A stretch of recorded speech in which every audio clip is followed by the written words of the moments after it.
बेलपत्र चढवण्याची योग्य पद्धत, शिवभक्तांसाठी संपूर्ण मार्गदर्शन।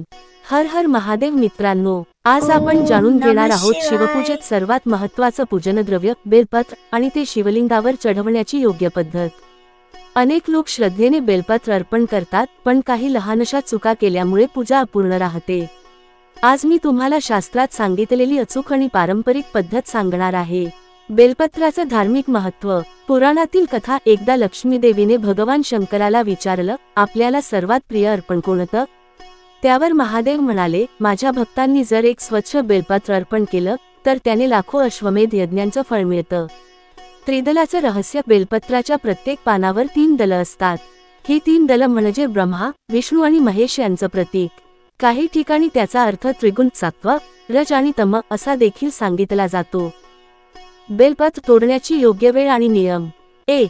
सूर्योदयाच्या आधी बेलपत्र तोडणं शुभ। 2. पानं तोडताना ओम नमः शिवाय किंवा ओम शिवशंकराय नमः जप करणं आवश्यक। 3. बेलाचं झाड दक्षिणाभिमुख उभं राहून नम्रतेने वाकून पानं घ्यावीत। 4. झाडावर पाय ठेवू नये, फांद्या तोडू नयेत, फक्त पानं घ्यावीत। 5. चतुर्थी, अमावस्या आणि संक्रांतीच्या दिवशी पानं तोडणं टाळावं। बेलपत्रावर नसावेत अशा गोष्टी: छिद्र, कीड लागलेली, डाग पडलेली किंवा पिवळी पडलेली पानं। 4, 5 किंवा 2 दलांची पानं। शिवाला केवळ त्रिदल बेलपत्रच प्रिय आहे। पानाच्या गुळगुळीत बाजूवर माती किंवा धूळ नसावी। कधीही उलट बेलपत्र अर्पण करू नये।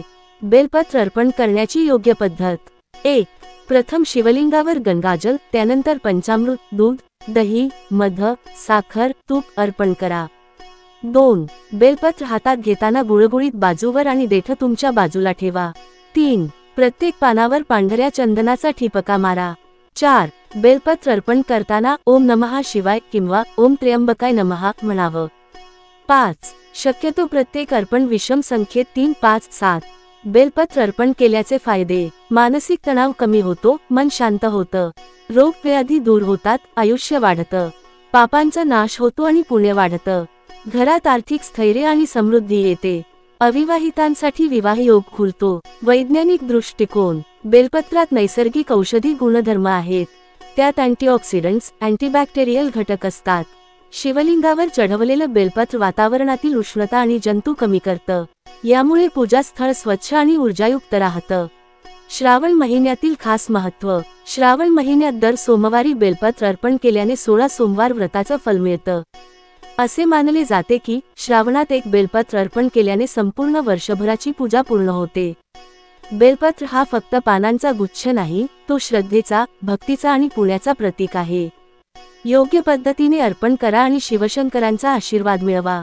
मित्रांनो, शिवभक्तांसाठी बेलपत्र चढवणं ही केवळ एक धार्मिक प्रक्रिया नसून श्रद्धा आणि भक्ती व्यक्त करण्याचा एक सुंदर मार्ग आहे। योग्य पद्धतीने अर्पण केलं तर शिवशंकर नक्की प्रसन्न होतात। बेलपत्र चढवा, मनातला अहंकार उतारवा आणि हर हर महादेवचा जयघोष करा।